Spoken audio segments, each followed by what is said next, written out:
In the dark and freezing hours before dawn on Saturday, January 3rd, 2026, the city of Caracas woke to the sound of explosions. Over 150 American aircraft filled the Venezuelan sky. Missiles struck military bases across the capital.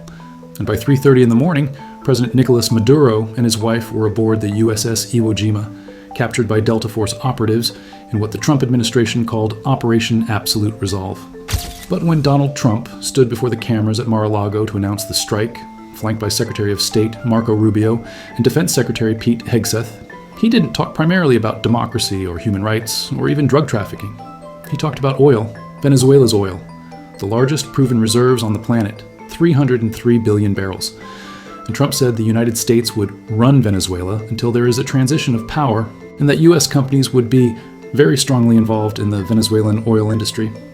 This is the story of how a nation sitting on an ocean of crude became the target of the most significant American military intervention in Latin America in decades. It's the story of how justifications shifted and evolved, how drug cartels became the public excuse while oil reserves remained the private obsession. The groundwork for the January strike was laid not in weeks, but in months. In September, the United States Southern Command began conducting military strikes on vessels in the Caribbean Sea.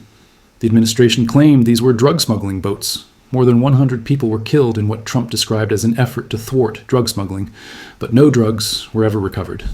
No evidence was presented, just a death toll that climbed with each passing week.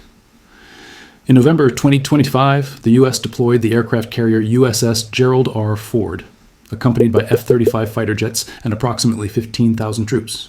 It was the largest concentration of American military power in the region in decades. Venezuela was surrounded. In December, the campaign intensified. The Coast Guard conducted tactical boardings of oil tankers, carrying sanctioned Venezuelan crude. These weren't covert operations. They were brazen acts of interdiction in international waters. Trump bragged openly that America would keep the oil. And then, in late December, the CIA carried out a drone strike on Venezuelan soil, targeting a port facility. It was the first known American attack inside Venezuela. And it was a test, a probe to see how the world would respond. The answer was that the world would condemn but not intervene. And so the final operation was greenlit.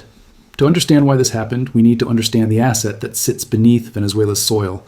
Venezuela isn't just another oil producer. It's the single largest repository of crude oil on Earth, 303 billion barrels, more than Saudi Arabia's 267 billion, more than 5 times larger than those of the United States, nearly 1/5 of the entire world's oil supply. Most of this oil is located in the Orinoco Belt, a vast region in the eastern part of the country. The crude found there is heavy, extra heavy in many cases, which means it's dense, viscous, and difficult to extract. It requires specialized equipment and advanced refining techniques, but it's still oil. And in insufficient quantities, it represents a strategic asset of almost unimaginable value. At its peak in the late 1990s, Venezuela was producing 3.5 million barrels of oil per day. It was a founding member of OPEC. For decades, the United States was its largest customer. American refineries were specifically designed to process Venezuela's heavy crude.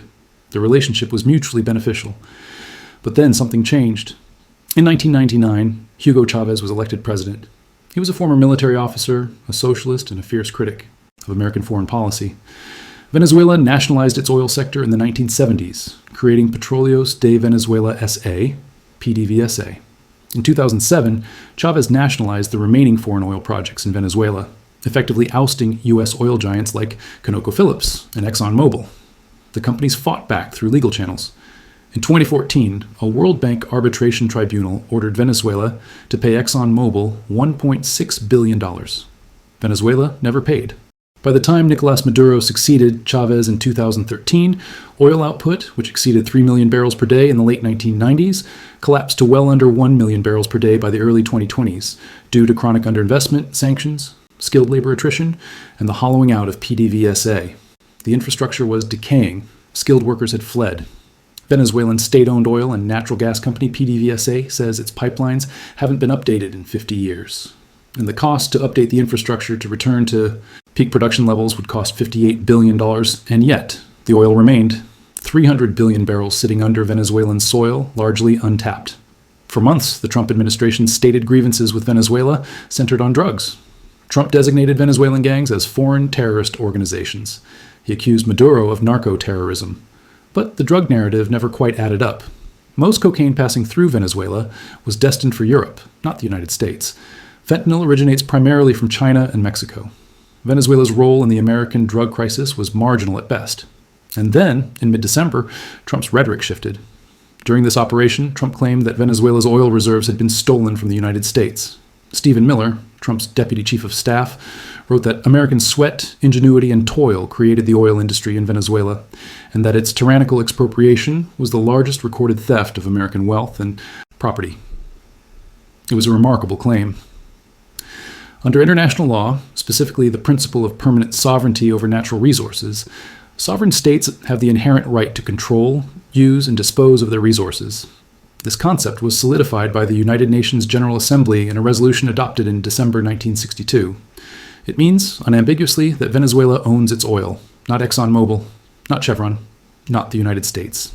But the Trump administration wasn't interested in international law. Trump was asked directly about his goals. He said he wanted land, oil rights, whatever America had once possessed in Venezuela. He said previous presidents hadn't been watching when those assets were taken, but that he was watching now, and that they were going to get it all back. The strike itself was swift and overwhelming. President Donald Trump gave the order at 10:46 p.m. Friday night. At least 7 explosions were heard in an attack that lasted less than 30 minutes.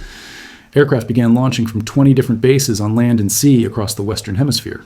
They struck La Carlota military air base. They destroyed the 312th Armored Cavalry Battalion. Buildings burned. On arrival into the target area, the helicopters came under fire, and they replied with overwhelming force and self-defense.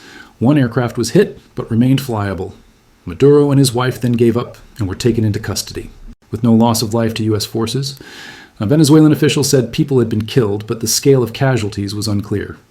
Defense Minister Vladimir Padrino Lopez called it the worst aggression ever committed against Venezuela, but he made no mention of Maduro's capture.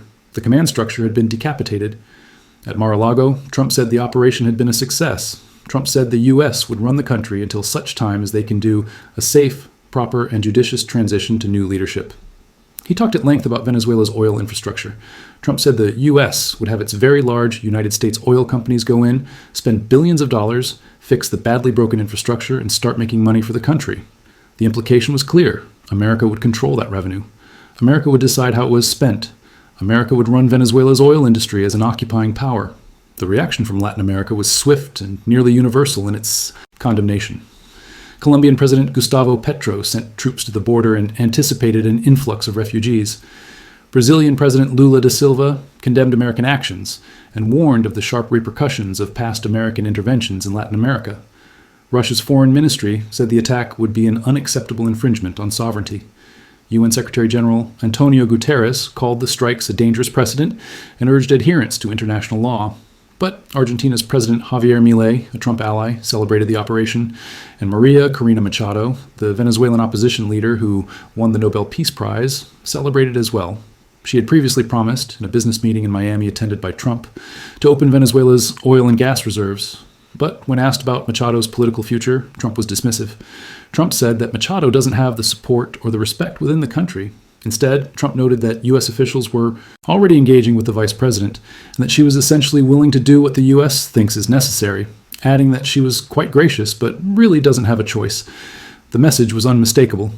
The United States had not removed Maduro to install a democratic opposition. It had removed him to install a compliant figure who would open the oil fields to American companies on American terms. Chevron has been operating in Venezuela for decades and has billions of dollars in assets there. If it were to withdraw, it would run a high risk of losing those assets forever. But other companies were less enthusiastic. ExxonMobil and ConocoPhillips had spent years fighting legal battles over their expropriated assets. They knew how risky Venezuela could be. This was, in essence, a 21st century version of what had been done 100 times before. Identify a resource-rich nation, declare its government illegitimate, frame intervention as a security imperative, use overwhelming force to remove the leadership, install a compliant regime, and then secure long-term access to the resources that were the target all along. In Iraq, the overthrow of Saddam Hussein was supposed to unleash a flood of oil that would pay for reconstruction. Instead, it led to years of insurgency and infrastructure destruction. In Libya, the removal of Gaddafi created a power vacuum that descended into civil war. Oil production collapsed and never fully recovered. Many world leaders and several international law experts said that the raid violated the UN Charter and Venezuela's sovereignty. The UN Charter is clear. Military force can only be used in self-defense or with Security Council authorization. There was no imminent threat to the United States. Venezuela had not attacked American territory. And there was certainly no Security Council resolution authorizing an invasion. Massachusetts Representative Jim McGovern called it an unjustified illegal strike. Senator Annie Kim said the strike sends a horrible and disturbing signal to other powerful leaders that targeting a head of state is acceptable policy. The January strike on Venezuela will be studied for years as a case study in how modern military power can be deployed to achieve economic objectives, as an example of how justifications for war can shift and evolve, and as a cautionary tale about the limits of force.